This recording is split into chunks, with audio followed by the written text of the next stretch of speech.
Bienvenidas y bienvenidos a un capítulo más de Roberto Alejos Podcast. Esta vez, pues en lo que tenemos que estar en este problema que tiene el país, vamos a explicar de qué se trata el problema, porque la gente dice está lloviendo mucho, pero realmente ¿será la lluvia el problema o es otro el problema que tenemos y que está causando todo este tema? Como siempre yo les digo, no se vale que no busque su tacita de café y se quede escuchándonos y viéndonos hasta el final. No se vale que no se suscriba si usted es primera vez que nos está viendo o si nos ha visto y no se suscribe.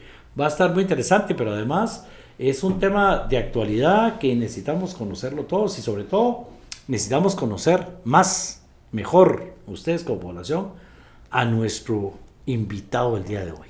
Gracias, el Roberto. Señor Ministro de Comunicaciones. El nombre completo es Comunicaciones, Infraestructura y Vivienda. Imagínense. Algún día vamos a empezar en dividir eso, creo que habría que... Bueno, va a ser parte del tema. De muy fácil aplicación, Anestil Gotas, para el dolor de oídos, el dolor de muelas, de los dolores más fuertes. Lo encuentra fácilmente en sus farmacias. Te lo agradezco muchísimo y empecemos por ahí. Gracias, ¿Quién es el gracias, ministro Roberto. de Comunicaciones? Okay. ¿Cómo se llama? ¿De dónde viene? En fin. Gracias, Roberto. Félix Alvarado, ministro de Infraestructura, del Ministerio de Comunicaciones, Infraestructura y Vivienda. En efecto, es una bocanada eso. Ahí metidos hay por lo menos 3 ministerios. Y de hecho, esta mañana estaba presentando el plan de trabajo en una reunión organizada por Fundesa. Ajá. Y justo por ahí nos íbamos en términos de cuál es el futuro. Tiene que ser el reconocimiento de que ahí hay que hacer una separación que sería mucho más funcional para todos, para las tareas que tienen que hacer y para quien quiera que lo gestione. Bueno, vamos a hablar de ese tema porque eso yo creo que es necesario dentro de lo que algún día yo llamé la refundación del Estado y se les paró el pelo hasta los que no tenían. Entonces por eso ya hablamos de reestructura. Debía ser un poco como López Obrador, que habla de la transformación. Dice, y la cuarta, no le tengan miedo, dice López Obrador, porque ya la mía solo es la cuarta transformación. Félix, entonces, algo de tu carrera. Ok, sí. Porque a mí, digamos, médico. Sí, sí, empecé mi carrera como médico. De hecho, desde que tenía 4 años de edad, yo recuerdo que quería ser médico. O sea, estaba muy claro. No solo quería ser médico, sino cirujano. Y así eso me llevó hasta la universidad y me llevó a completar la carrera, terminar graduándome de médico.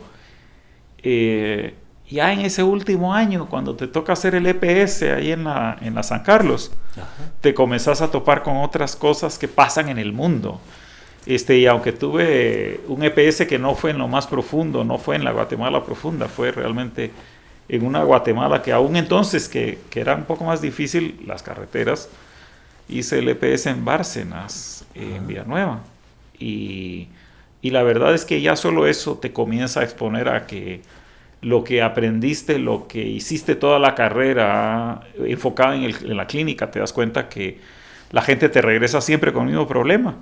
Y es porque la dimensión que estás viendo son los efectos de una situación social, de una situación económica. Y eso me comenzó a llevar un poco más al tema social, a comenzar a pensar en salud pública y meterme a buscar cómo iba a hacer eso desde el punto de vista de estudiarlo, de ejercerlo. No sabía mayor cosa. Se me atraviesa un rótulo del INAP, del Instituto Nacional de Administración Pública, que ofrecía una maestría en Administración Pública. Y tengo que decir que en un ejercicio de absoluto oportunismo, digo yo, eso tiene público en el nombre, veamos de qué se trata, y encima tenía una bolsa de estudios. Pagaban, yo quiero decir que eran como 180 quetzales al mes, esa era la bolsa de estudios, pero eso ya lo hacía suficientemente atractivo para decir, ok, veamos de qué se trata esto. Estudié la Administración Pública, la maestría en el INAP, y me encantó, me cambió el mundo. Y me quedé en ese tema. Luego tuve la oportunidad de hacer un doctorado en el mismo área, con el foco en teoría organizacional. Vuelvo 5 años más tarde, 4 años y medio más tarde, a instalar una empresa de consultoría. Estamos hablando de los tiempos de la firma de la paz. muchas oportunidades de hacer trabajo con el Estado, con el sector social. Entonces, un administrador público que no está metido en la administración pública, podrías decir. Pero es que las cosas interesantes, emocionantes, estaban pasando en ese entorno. Y de hecho, estaban no tanto pasando afuera como en las interfaces. Ajá. Entre sector público, sector privado, entre sector público y ONGs. Ahí estaban pasando cosas. Y hubo muchas oportunidades de hacer cosas, de diseñar cuestiones, de ensayar cosas. Ciertamente lo veo ahora como en retrospecto. Y pienso que si bien fue una decisión muy acertada individualmente, fue la decisión equivocada desde el punto de vista de lo que el país necesita. Ajá. Porque es muy fácil cuando estás en el sector privado sentirte satisfecho de lo que estás haciendo. Y del sector privado, de las ONGs, estás satisfecho de lo que estás haciendo y lo estás haciendo bien. Pero mientras tanto, otra gente no tan salubre se metió a la administración pública. Así es. Y los tenemos hoy todavía sufriendo los efectos de esas personas, de haber dejado ese espacio. Entonces, de hecho, se lo digo a los jóvenes hoy, métanse a la administración pública, métanse a la cosa pública, porque si no lo van a lamentar ustedes y lo van a lamentar sus hijos. Esa fue la época en que nos conocimos con Félix, precisamente, cuando habíamos abandonado el tema público. Yo también había dejado de estar ahí en el famoso Congreso de la República para dedicarme precisamente, muy loco por el tema de derechos de la mujer. Exacto. La mujer no tenía cédula, no la dejaron ir a estudiar, mucho menos el tema de salud. Era un tema terrible el machismo en este país, todo el patriarcado y todo aquello que me enseñó. Un saludo para nuestra amiga la doctora Alicia Rodríguez, ¿verdad? Sí. La madre del feminismo, sí, de los derechos para fines humanos, prácticos. Lo que estábamos en aquel entonces, ¿verdad? Con mucho cariño. Pero entramos a todo ese tema desde aquella coordinadora Hacíamos por la Paz, en la época de la paz, a favor de la consulta para que sí se aprobaran los acuerdos. Y entonces ahí volví a sentir el tema político, viendo unas reformas tan mal hechas, tan manipuladas, precisamente porque ese espacio vacío se había llenado. Sí, ¿verdad? Tienes total razón, eso es exactamente lo que pasó. Entonces, muchas satisfacciones personales de cosas que pude hacer en ese periodo, conocer muchos sectores, salud, educación, medio ambiente, recursos naturales, terminar haciendo trabajo importante e interesante de rediseño institucional, pero operado por alguien más. Termina esa fase y comienzo porque ya había comenzado a hacer, como te puedes imaginar en ese contexto, muy rápidamente entras en contacto con proyectos de la cooperación, en este caso específico proyectos de la USAID. Y uno de los contratistas de la USAID me dice, mira, necesitamos tu ayuda en una consultoría en El Salvador. Y les digo, bueno, pues con mucho gusto, trabajo es trabajo. Era en educación. Y ya cuando estábamos a punto de irnos, el colega me dice, ay, de paso estamos buscando director. Y me parece que tú podrías hacer un buen papel. Esa consultoría era esencialmente una entrevista de trabajo larga. Yo no me había dado cuenta. Pero el resultado neto fue que me terminaron ofreciendo trabajar en un proyecto allá. Estuve un par de años en El Salvador haciéndolo. Y a raíz de eso, la empresa, la organización que me había contratado me ofreció un puesto en Washington. Y me llevaron a las oficinas centrales. Fue muy satisfactorio, pero tengo que decir también que la acción en proyectos de esa especie, en organizaciones de esa especie, está en el campo, como suele ser el caso. Las oficinas centrales, yo pensé que ahí iba a llegar yo a encontrar la mata del conocimiento de la asistencia al desarrollo. Y no, era muchísimo más aburrido que estar en El Salvador lidiando con el día a día. Con el día a día. Exacto. Compartiendo con la gente. Exacto. Sí, pero el saldo del asunto es que me quedé ahí pues las siguientes casi 2 décadas, hasta más recientemente, me quedé ahí primero trabajando con esta organización, estuve con ellos un poquito más de 1 década, luego ya me sentía suficientemente cómodo en el medio, me independicé, puse mi propia empresa de consultoría en Washington y en eso me pasé el resto del tiempo hasta el 22, más que todo haciendo asistencia en proyectos de educación. Pero para los diversos contratistas estuve metido en el sector de educación esos últimos 18 años para fines prácticos. esos últimos 10, 11 por mi cuenta. Hasta que en diciembre del 22 dije, bueno, hasta aquí llegó. Le pregunté al financiero, me dijo, sí, tiene suficiente para retirarse. Como allá uno tiene que hacer su propio fondo de retiro. Ajá. Me retiré, me pasé el año 23 cómodamente retirado, tomando fotos, cocinando. Y bueno, tuvimos el mal gusto de ganar las elecciones con Semilla. Y recibo la invitación a trabajar con el gobierno, primero en una cuestión más cercana al presidente en términos de caminos rurales y eventualmente en la posición en la que me tienes y creo que eso nos trae hasta el presente. Hasta el presente, sí, porque entonces había que dejarlo claro, ¿verdad? Que desde el principio Félix ha estado ahí con Semilla y con el gobierno del presidente Arévalo en el área más rural, que era solo caminos rurales. Correcto. Ahora esos caminos nos llevan a las autopistas inexistentes, a las carreteras, a las vías, a los puertos en problemas. Ahora puertos y aeropuertos y sin tocar el tema de la vivienda. O sea, podríamos pasar el día entero hablando mira, lo describes perfectamente porque ese ministerio es una locura, ¿sabes? Tienes desde el aeropuerto hasta el INSIBUME. Exacto. Y pasas por los trenes, por los puertos, por la vivienda, por la planificación urbana. Es una locura. Es una locura. Cualquier cosa que tú mencionas, resulta que el Ministerio de Comunicaciones, que mire cómo lo resuelve. Ajá. Bueno, sí, está con frecuencias. Sí, exacto. Radiofrecuencias, la CIT, el cable, la radio, el cable. La TGW. Ajá. No, es una locura ese asunto. Sí. Para hacer el amor con tranquilidad y con seguridad, Masculán, un preservativo fabricado en Alemania, de fácil acceso en las tiendas de conveniencia y en sus farmacias. Pruébelo. Bueno, dentro de esa locura hay un tema ahí importantísimo que es el INSIBUME. Sí. ¿Qué dice el INSIBUME? ¿Qué dice el INSIBUME? ¿En qué estamos? Porque la gente está acostumbrada a que no vino el agua, y cuando viene muy fuerte y a descubrir que no limpiamos los tragantes y se inundan las calles, que el puente aquel se cayó y eso del otro. Pero hoy el tema es otro, Félix. Sí, fíjate un tema que más crítico y alarmante realmente. Ajá. Y la forma de enfrentarlo creo yo que son los temas de los que yo quisiera platicar. ¿Qué dice el INSIBUME de qué va a pasar? Un INSIBUME que ahora sí le atina. Estábamos acostumbrados a un INSIBUME que no, que decía el INSIBUME dice que va a llover, me voy a decir playera porque no va a llover. Ahora sí la tecnología les permite acertadamente decir qué va a pasar, ¿verdad? En ese tema. Y un ministerio del que también quisiera hablar, que me parece lo más infuncional del mundo y cómo enfrentar la crisis. Pero hablemos de qué es el INSIBUME. Mira, empiezo por decir lo que tú, o recalcar lo que estás señalando. El INSIBUME tiene mala prensa.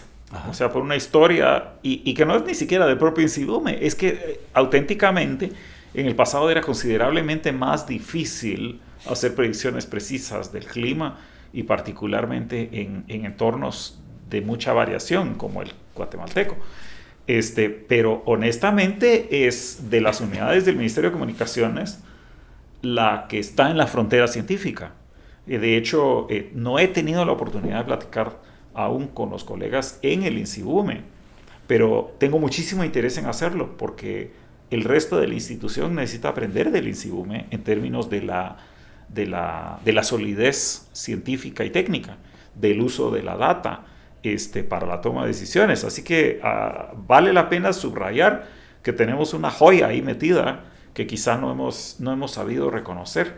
Dicho eso, sobre los datos y las predicciones, si entiendo correctamente lo que nos presentaba el señor director del INSIBUME apenas ayer en la Conred, enfrentamos, digamos que cantidades de lluvia significativas, pero no fuera de lo que podrías esperar en estos tiempos en los límites superiores, podríamos decir.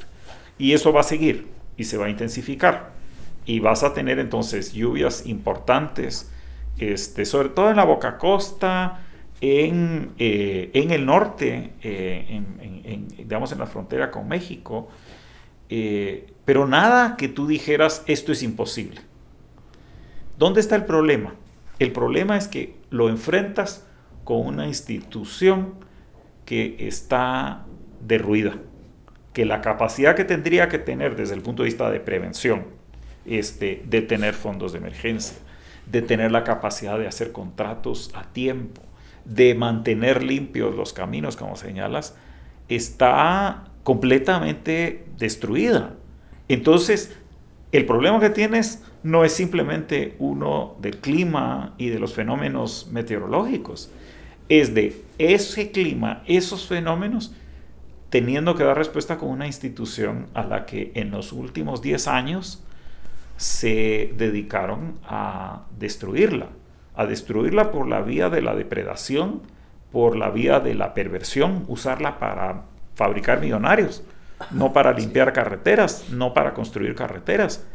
Y entonces cuando vienen las lluvias, con que sean un poquito más, es suficiente para que te pase lo que estás viendo. Lo que está pasando. Exactamente. Entonces, digamos, Félix, en Sigume nos dice, llovió un poco más de lo que normalmente debería llover.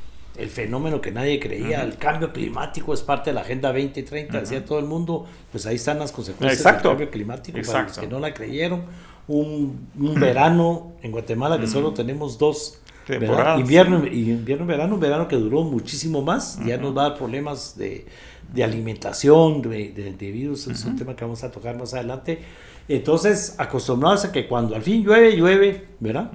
Te estaba esperando como hable junio, o sea, ahora ya no como hable mayo. Y sí, son popos de junio también. Son popos de junio. Pero entonces llovió un poco más, por supuesto, va a llover más de lo acostumbrado, pero no ese es el problema, porque no es el escándalo como en Estados Unidos y en todos lados que dice, vienen no sé cuántos huracanes y vienen no sé cuánto tema. El problema realmente es que estamos pagando las consecuencias de haber hecho lo que hicimos con el Estado, y en este caso hablando del Ministerio de Comunicaciones en concreto, ¿verdad? Entonces, por mucha que sea la lluvia, encontramos problemas como el de Palín, que es el peor. El peor en materia de lo que sucede con el Estado, porque entiendo que Palín era una empresa mexicana que la tuvo durante... ¿Qué? 20 años, 25 años. En 25 años no pasó nada. De repente se termina la concesión, no llega a ningún acuerdo en el tema. El Estado decide quedarse con ella en vez de seguir con la concesión por el estilo. Pasa un año que si me la devuelven, si la agarro o no la agarro, y ahorita después de un año las lluvias, y ahí están las consecuencias. Exacto. Y mira que el caso describe muy bien toda una variedad de fenómenos que acompañan o que estructuran este problema, podríamos decir. Vámonos desempacando, como quien dice. Tienes una autopista que tiene una concesión de mantenimiento con peaje, que es, digamos, que la fórmula específica. Yo te permito a ti cobrar un peaje y ese peaje sirve para que mantengas la carretera en buen estado. Eso es lo que dice. Y a eso le agregas el hecho de que evidentemente si yo mantengo una carretera como un negocio, espero tener ciertas utilidades. Y esas utilidades, el convenio, el contrato define a quién se le da qué parte. Porque al fin y al cabo la carretera por sí misma es un bien público y no se la estás dando a la empresa como una privatización, no es de ellos. Ellos nada más están, digamos, utilizándola, explotándola para generar ciertos lucros y a cambio tienen la obligación de dar un cierto mantenimiento. Y hasta ahí todos felices y contentos. Excepto que también puedes discutir si los términos en los que se hace esa entrega y a quién le toca cuánto son justos o no. Pero lo que sí es cierto es que la empresa estaba haciendo lo que decía el contrato.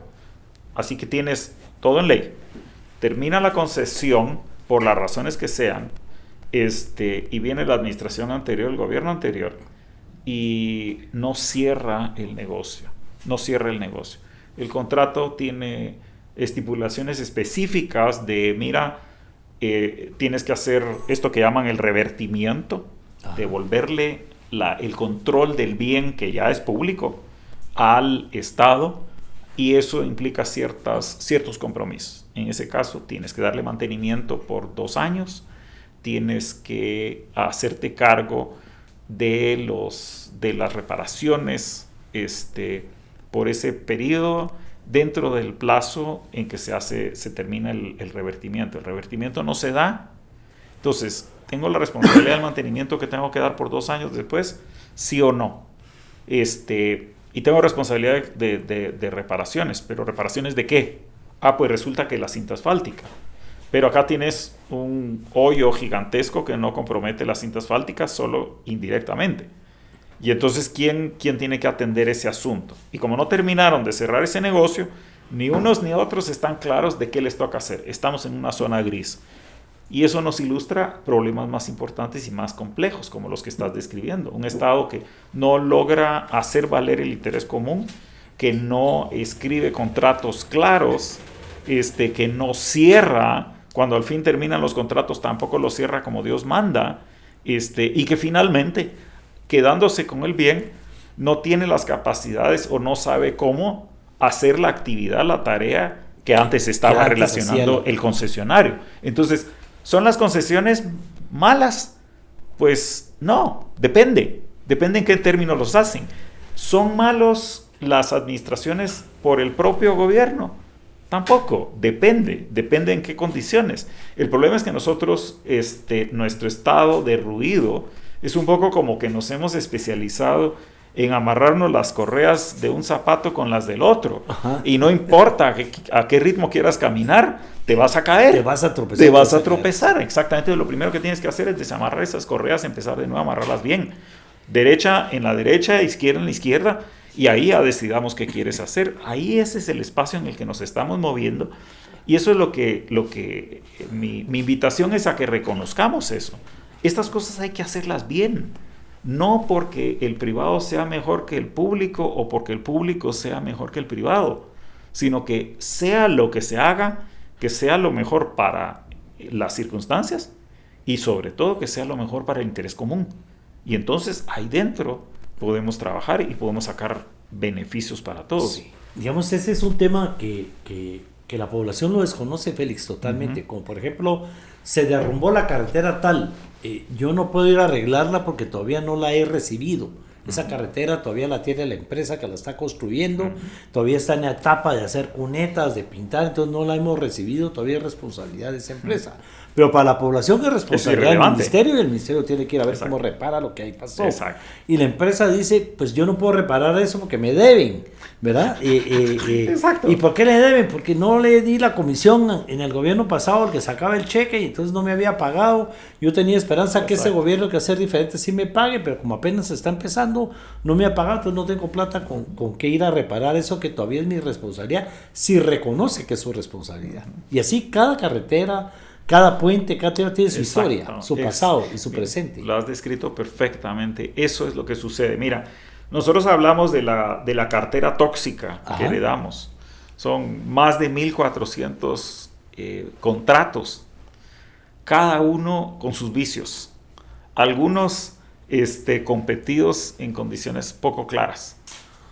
Otros que, aunque fueran competidos bien o no, el contrato escrito de una manera que no ayuda al Estado, que no garantiza el bien común, que no da espacio a deshacerte de un contratista que no está haciendo lo que debe hacer, que estructura los incentivos equivocados para ese contratista. Otros que son mal ejecutados, el contratista no está haciendo la obra que toca hacer.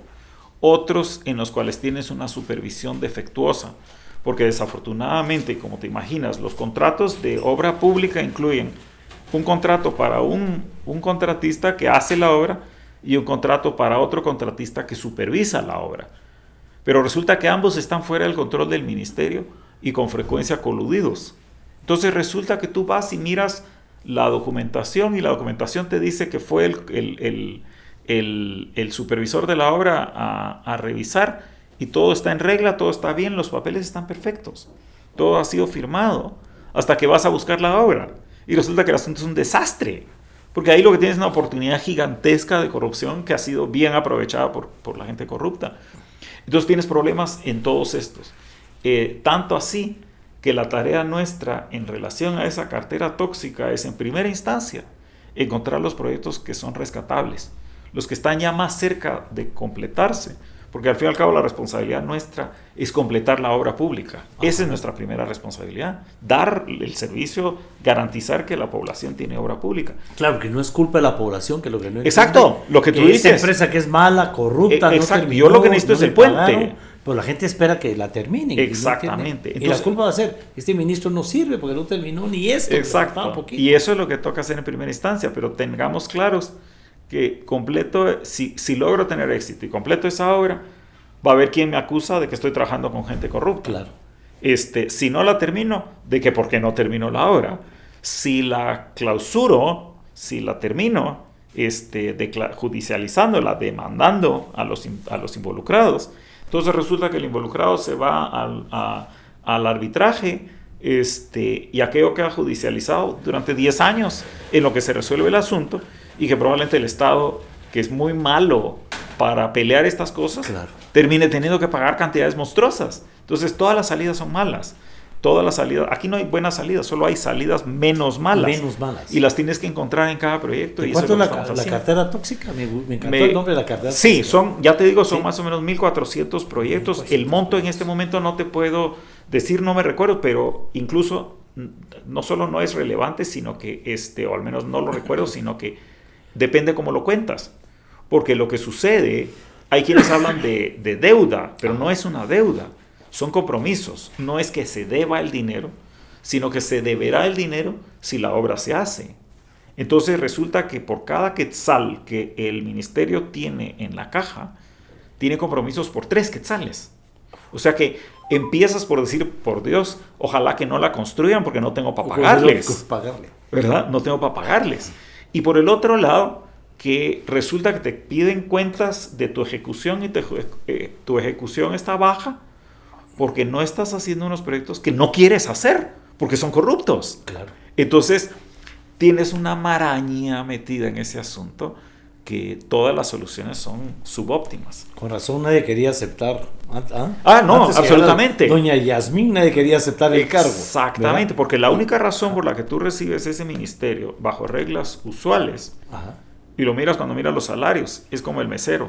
El mesero te recibe el trabajo con mala paga, porque el negocio está en las propinas. Exacto.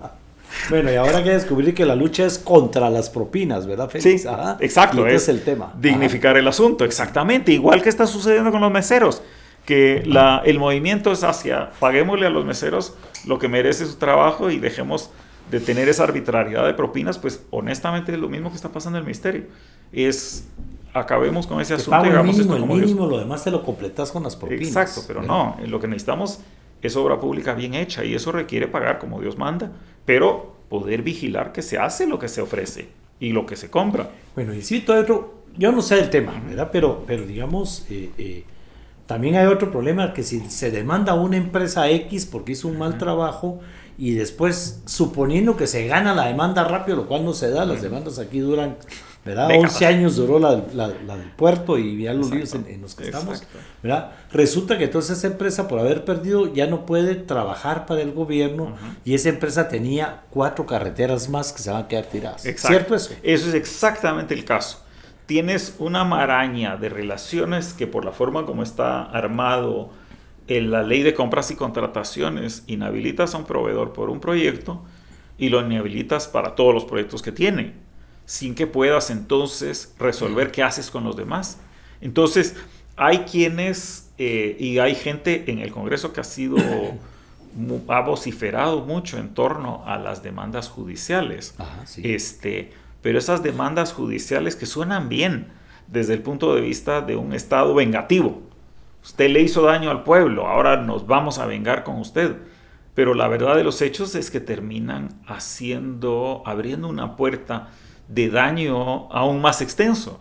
Entonces, ¿cómo negocias ese espacio para resolver eso? Es de nuevo otra de las soluciones subóptimas a la que tienes que encontrarle un espacio. Y lo que ha significado para nosotros es esencialmente irnos a las colas de la distribución. ¿Cuáles son los proyectos que están más cerca de poderse terminar y terminémoslos bien? ¿Y cuáles son los proyectos que nunca jamás van a caminar? Ya sea porque son una auténtica operación de corrupción sin más, o porque realmente hay incumplimiento tan brutal del contratista que no hay forma que levante cabeza. Quitemos esos dos de la cancha y luego ya podemos hablar de los que están en medio. Y eso es en lo que estamos, a ver, estoy cumpliendo un mes de ocupar el puesto hoy. Y eso es, digamos, hasta donde hemos podido llegar es en esa determinación de cómo hacerlo, de cómo comenzar a limpiar esa cartera para poder tener cosas más, digamos, un quehacer más sano.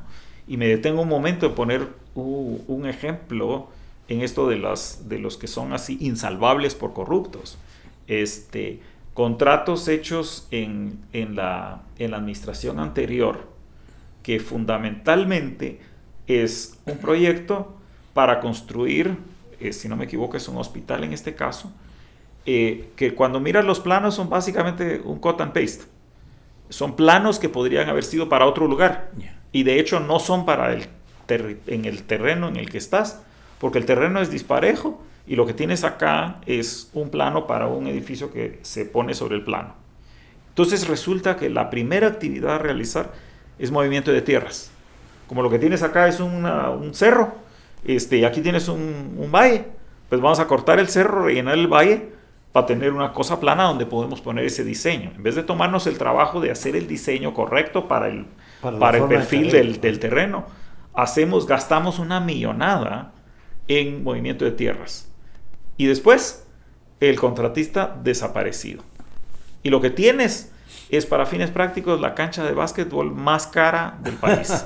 Y hasta ahí. Y ni siquiera pavimentada, sino solamente... Porque solo se hizo el movimiento de tierras. Solo se hizo el movimiento de tierras. Y ahora está. ¿Y ahora qué haces con la comunidad que te está diciendo, bueno, ¿y dónde está el hospital? ¿Dónde está la escuela? Y este es ejemplo de la vida real, es ejemplo de la vida real, y como ese, uno tras otro, porque has convertido el Ministerio de Comunicaciones en la fábrica de millonarios. Entonces ya el negocio no está en construir obra pública, está en encontrar cómo sacar esa plata. ¿Cómo sacar esa plata? Sí, porque está... Es que realmente la cantidad de temas, están los famosos dragados, que ¿quién ve? Porque un dragado es simplemente para que el río, cuando llegue el invierno, no se desborde, hay que hacerlo más profundo. Exacto. ¿Verdad? Y entonces contrata una empresa para que lleve su maquinaria, lo haga más profundo, y resulta que lo que hizo fue mover la tierra de un lado para otro, ¿verdad? Y nunca lo hizo profundo. Y lo descubrís hasta que llegue el invierno. Exacto. Y fíjate que ahí te das cuenta y me haces pensar en una cosa que hoy en la mañana tuve la oportunidad de presentar nuestros planes en un desayuno que organizó la Fundesa, la Fundación de Desarrollo Empresarial. Y uno de los participantes expresaba con preocupación razonable no solamente, digamos, el puerto Quetzal, sino los puertos en el país, y problemas de sindicatos tóxicos también, podríamos decir, sindicatos con mala fe, voy a llamarlo de alguna manera, en los puertos. Y entonces él pedía una ley para controlar a estos sindicatos.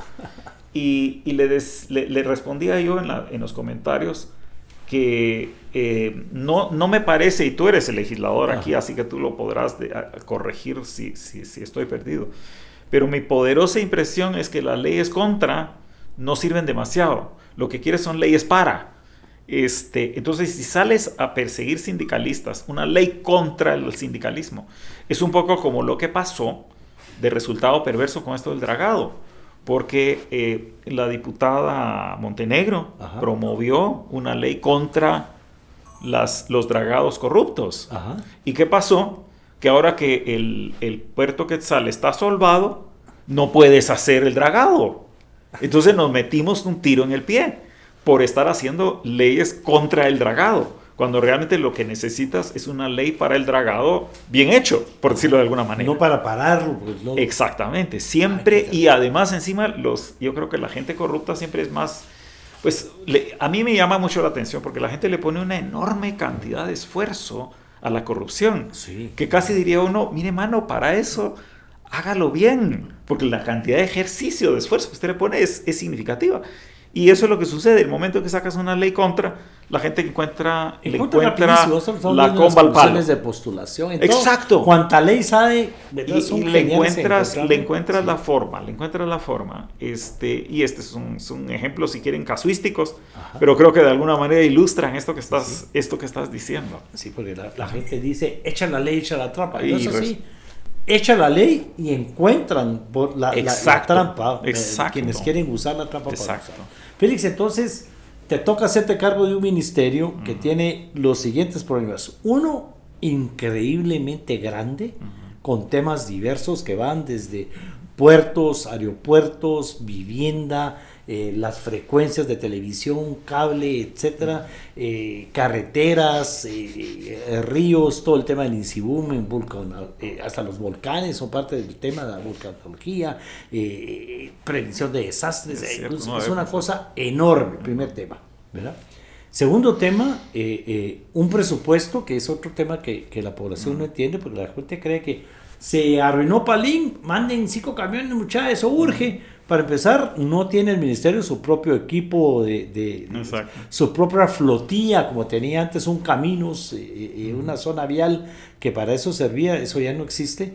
Hay que contratar inmediatamente una empresa y la contratación lleva un proceso precisamente por leyes que nosotros mismos hemos aprobado contra la corrupción. Exacto. ¿Verdad? Exacto. Que lo que hacen es volver lento el tema. Pero además de volver lento todo el tema, está el tema de la corrupción. ¿Sí? Que ya es la propina. Pues yo no trabajo si aquí no hay propina, porque el salario que me dan es muy malo, ¿verdad? Y lo mismo, aquel señor no da propina y lo trato mal, le tiro los platos y, ¿verdad? Todas las historias que hay alrededor de ese tema, si vamos a usar esa analogía. Y entonces en el tema de la corrupción, el presupuesto llega al Congreso y por supuesto los diputados le van a asignar plata a lo que ellos quieren y les conviene. Yo lo vi, o sea, esa historia que no me la cuenten, por vivirla. Y por supuesto, en mi caso, convencimos a todos los jefes de bloque para asignar una plata que estuviera ahí de reserva para emergencias. Hoy no hay eso. Entonces no hay un presupuesto para emergencias, ni hay la facilidad de tener equipo, ni hay dinero para el tema, ¿verdad? Y además, esta forma de trabajar en el país, que ya es un cáncer, que ya hizo metástasis, pues metió en todos lados, ¿verdad? Uf. Pues fíjate que sí, en efecto, y retomemos algunos de los temas que estás señalando. El primero de ellos, que tal vez haría una ligera corrección cuando dices que es demasiado grande. Sí. No es demasiado grande, sino es demasiado complicado. Tiene demasiados pedazos ahí pegados. Porque donde te das cuenta de eso es cuando vas al segundo tema que mencionaste, el tema de la gente y los salarios. Fíjate que el ministerio tiene la mitad de su personal contratado bajo el renglón 029. Este es ese renglón para contratos temporales, porque resulta que como los salarios son tan bajos, no puedes contratar a la gente que se necesita para hacer auténticamente el trabajo con lo que le puedes ofrecer con un puesto fijo. Así que, ¿qué haces? Hay una maña que de hecho en este momento está a todo lo ancho de la administración pública. Contratas a la gente con un contrato temporal que termina siendo un contrato permanente. Y entonces, aunque tienes libre remoción o puedes, digamos, haces contratos relativamente cortos y luego puedes decirle a alguien, hasta ahí llegó y muchas gracias, para terminar de ayudar, en algún momento alguien hizo un proceso que llegó hasta la Corte de Constitucionalidad, según entiendo, y se dictaminó que esas terminaciones de esos contratos, si tú has estado haciendo un trabajo que realmente por calificaría... más de tantos años. Exacto. Entonces tú puedes demandar al Estado y tienes garantizado que vas al juzgado de trabajo y ganas el caso. Sí.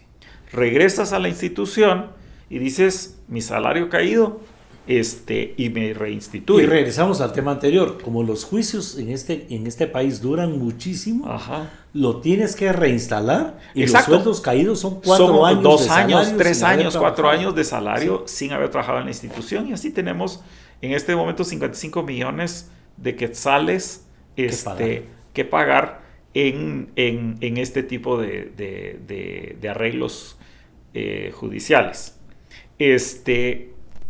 Pero más allá de eso, te digo, 50% de la población, del personal, está bajo el 0,29.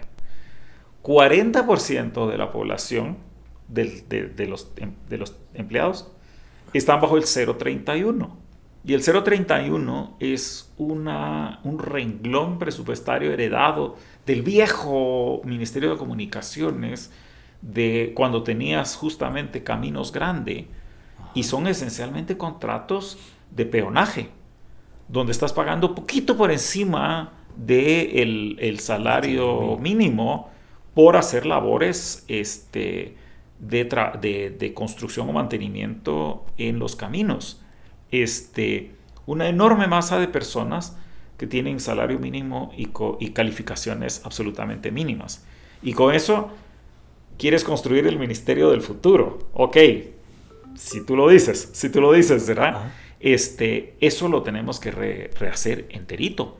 Necesitamos hacer una reclasificación que nos ponga a las personas en puestos dignos, con salarios dignos, donde en efecto desaparezca ese incentivo para estar haciendo el dinero en las propinas, como estamos comentando. Así que ahí tenemos una tarea muy importante. Y eso va a ser en todo el Estado, Félix. Y eso es en todo el Estado, en efecto. Pero, aunque es particularmente notorio en esta institución por ese 0,31. Esta es la cajita fuerte o la caja chica para repartirse la plata de la corrupción.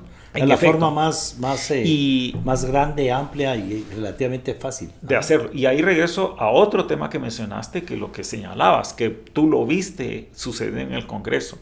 Esa cuestión, ese cruce de favores.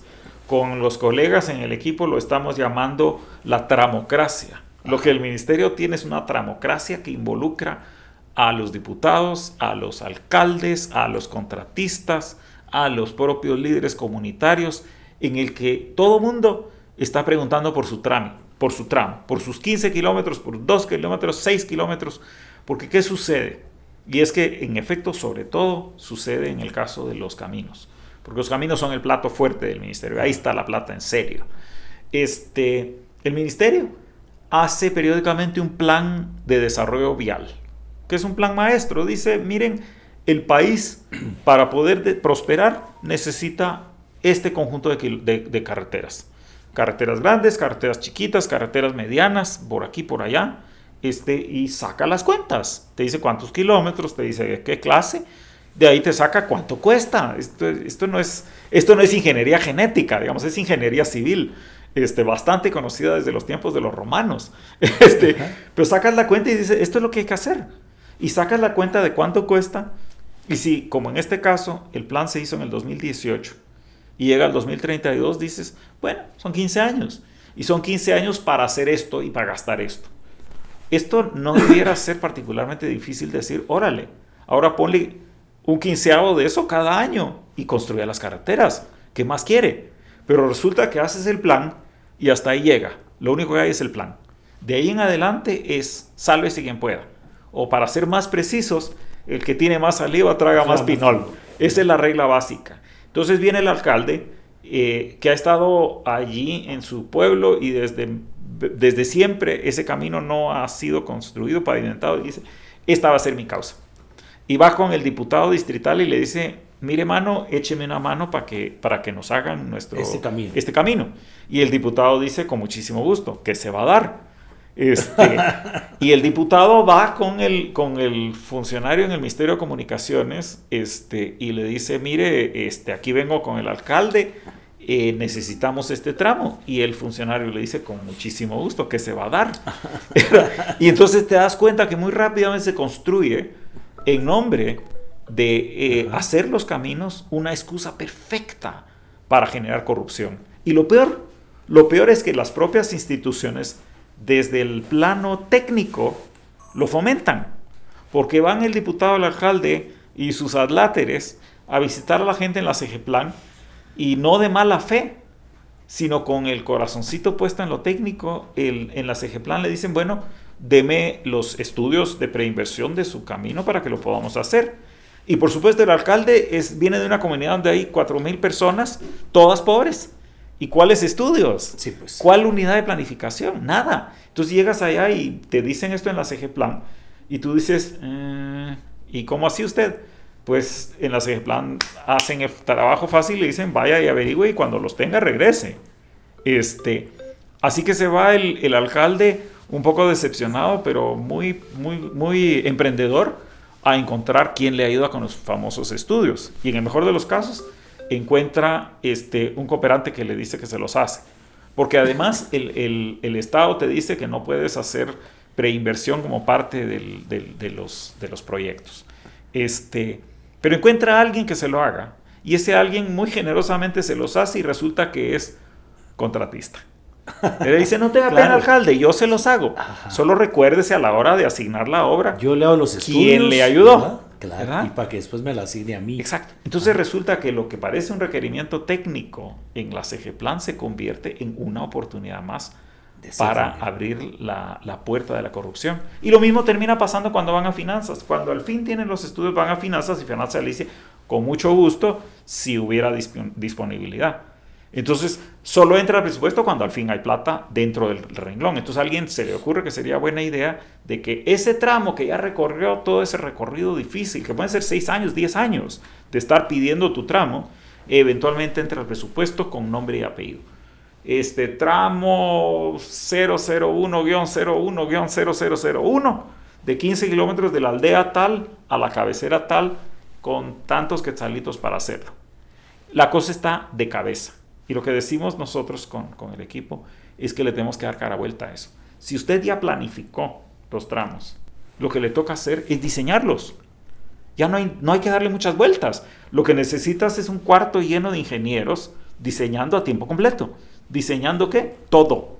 Todos los caminos disponibles. Ajá. Diséñelos. No importa cuáles son, ya sabemos que los vamos a tener que hacer y que los vamos a tener que hacer en los siguientes 15 años. Por supuesto que tratas de comenzar con los más críticos. ¿Y cuáles son los criterios? Discutámoslo después. Pero para fines prácticos comience a diseñar. Y Ministerio de Finanzas, ponga la plata en el presupuesto sin preguntar para qué caminos son. Simplemente póngalo ahí porque usted ya sabe que en 15 años se va a tener que gastar esta cantidad de plan.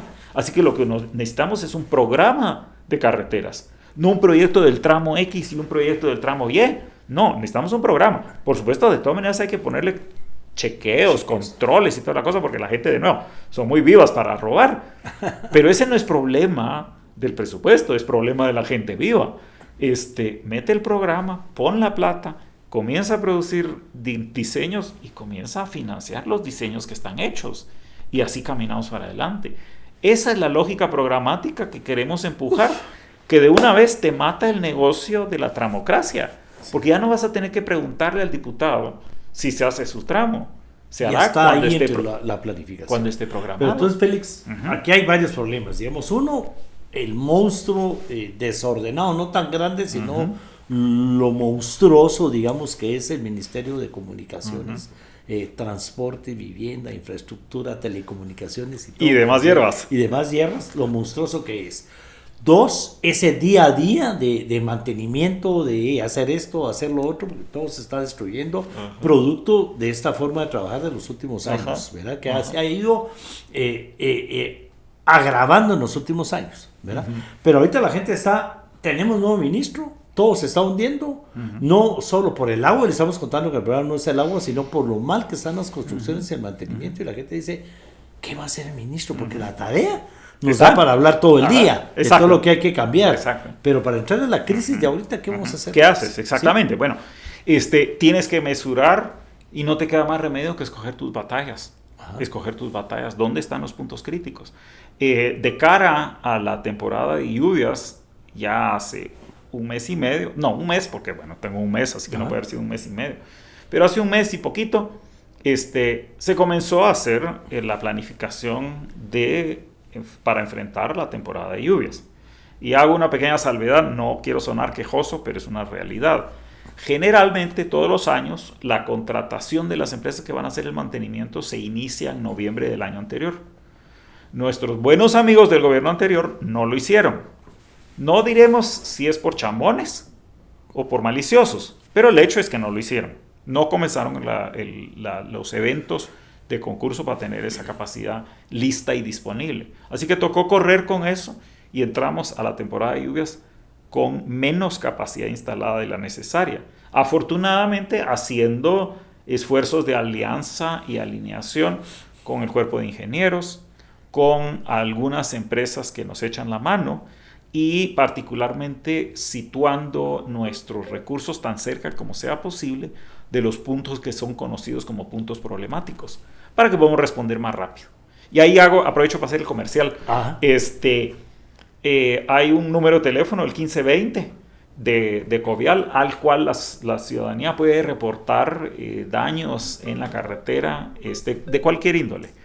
Y tenemos una app que está disponible también para la plataforma Android y para la plataforma iPhone, que se llama App Covial. O sea, busquen App Covial y les sale en el Google Play o en el mercado del iPhone.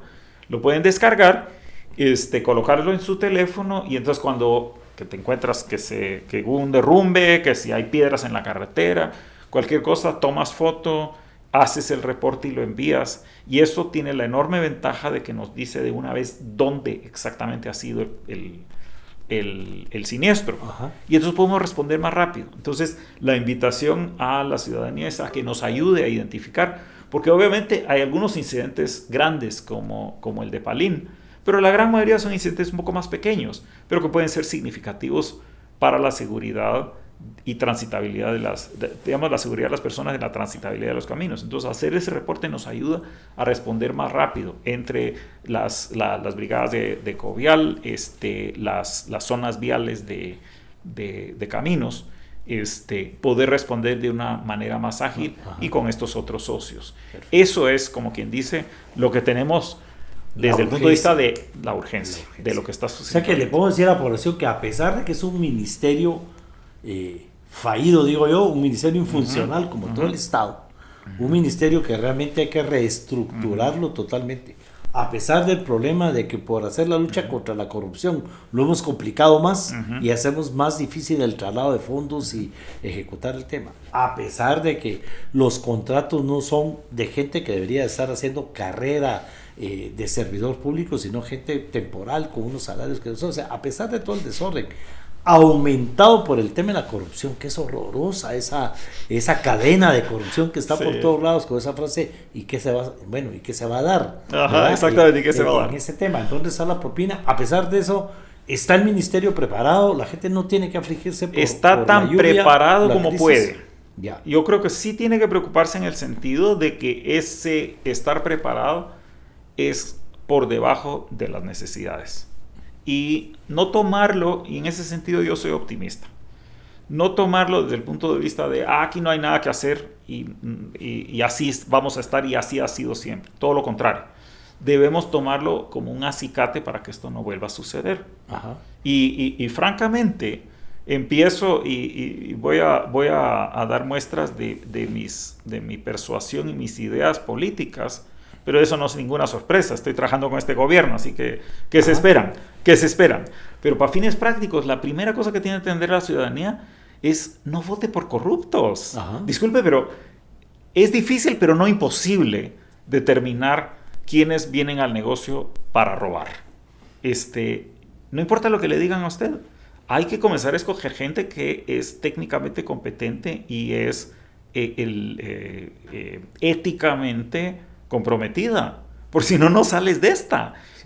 Ya me llegan en este momento ecos de contratistas que están contentos con nosotros, aun y cuando no sean de nuestro bando político, por la sencilla razón de que nadie les está pidiendo coimas. Eso no pasaba en mucho tiempo.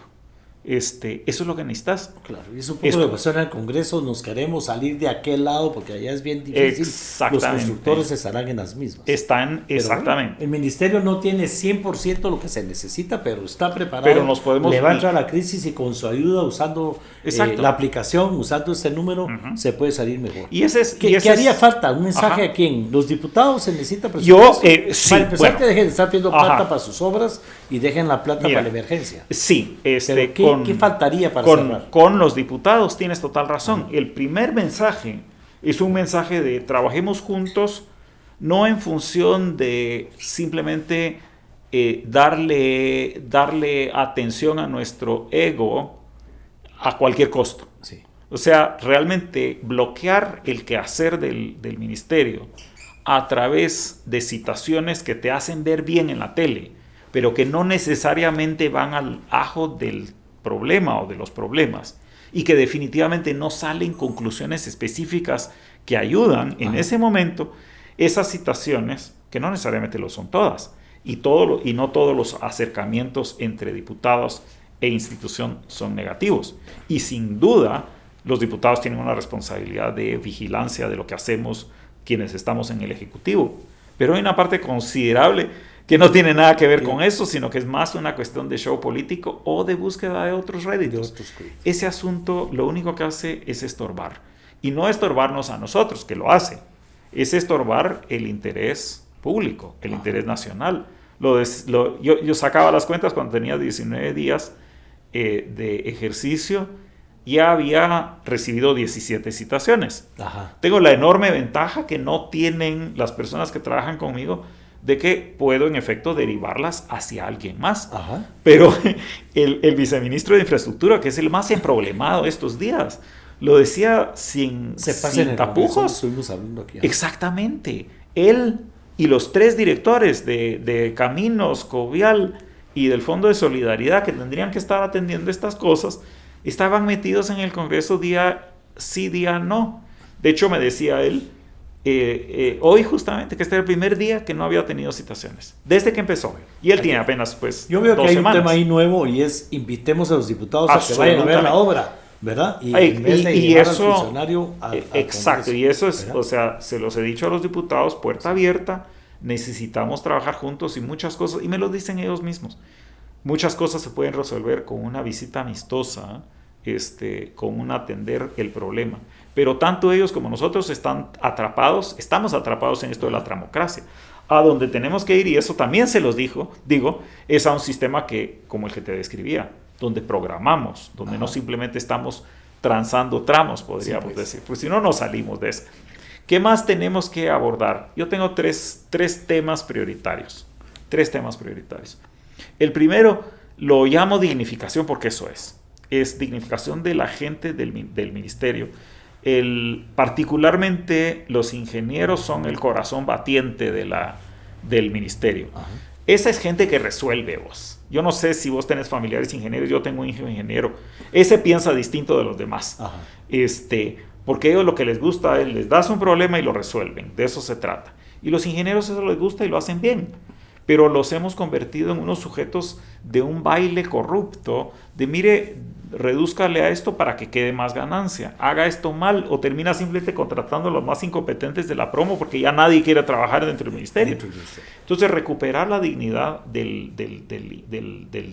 digamos, de la profesión y del profesionalismo dentro del ministerio. Y te confieso que, por supuesto, eso debiera incluir un componente salarial. Hay que pagar bien.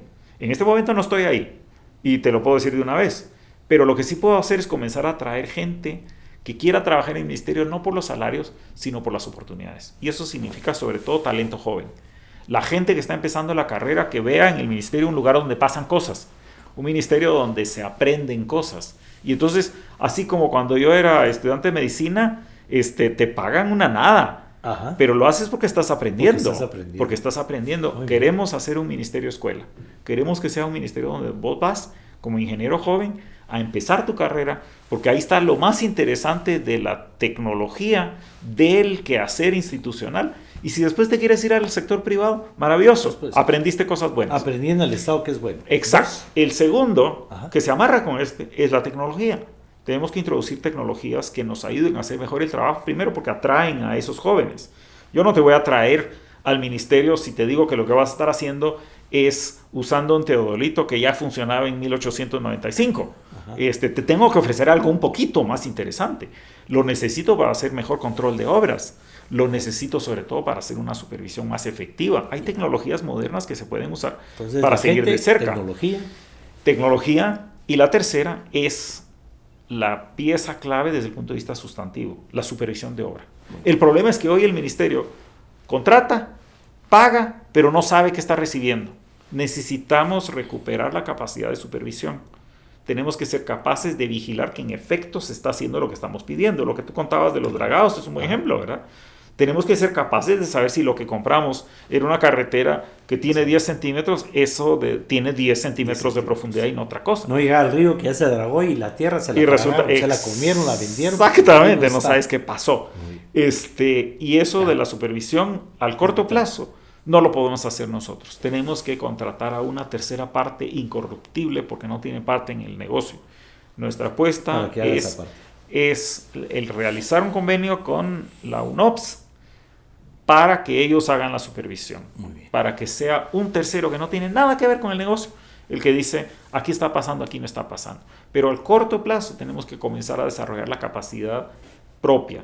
Dice un amigo que tenemos que repatriar la supervisión. La supervisión. Tiene el ministerio que comenzar a ser de nuevo capaz de hacer supervisión. Si logro esas tres cosas, me voy a dar por bien pagado. Si por lo menos las empiezo. Félix, muchas gracias por aceptar la invitación, de verdad, para la población, ¿verdad? Realmente tenemos un ministro de Comunicaciones diferente, ¿verdad?, a lo que estamos acostumbrados, con buenos planes, con buenas ideas, con muchos sueños y con un problema del tamaño de lo que ustedes se puedan imaginar, lo más grande que hay en su pueblo. Así es de grande el problema con que se encuentra el señor ministro. Y lo vemos todos los días, no hay un día que no se hable del ministerio, ¿verdad? Pero en una crisis que no es problema el agua, sino problema de la corrupción y la forma en que se ha manejado el ministerio, pero con capacidad para entrarle, así que no tengan pena, usen la aplicación, usen el teléfono, ahí va a ir el ministro en botas con su casco y con los diputados a ver qué se puede hacer para salir del tema. Así es, ¿verdad? Gracias, Roberto. De verdad, gracias. Si usted se sintió ofendido, pues su problema, porque aquí no mencionamos nombres, si se sintió ofendido es porque se siente parte de la corrupción, pero de todos modos me encantaría una tacita de café que todo lo arregla, ¿verdad? Nos vemos, hasta el próximo capítulo.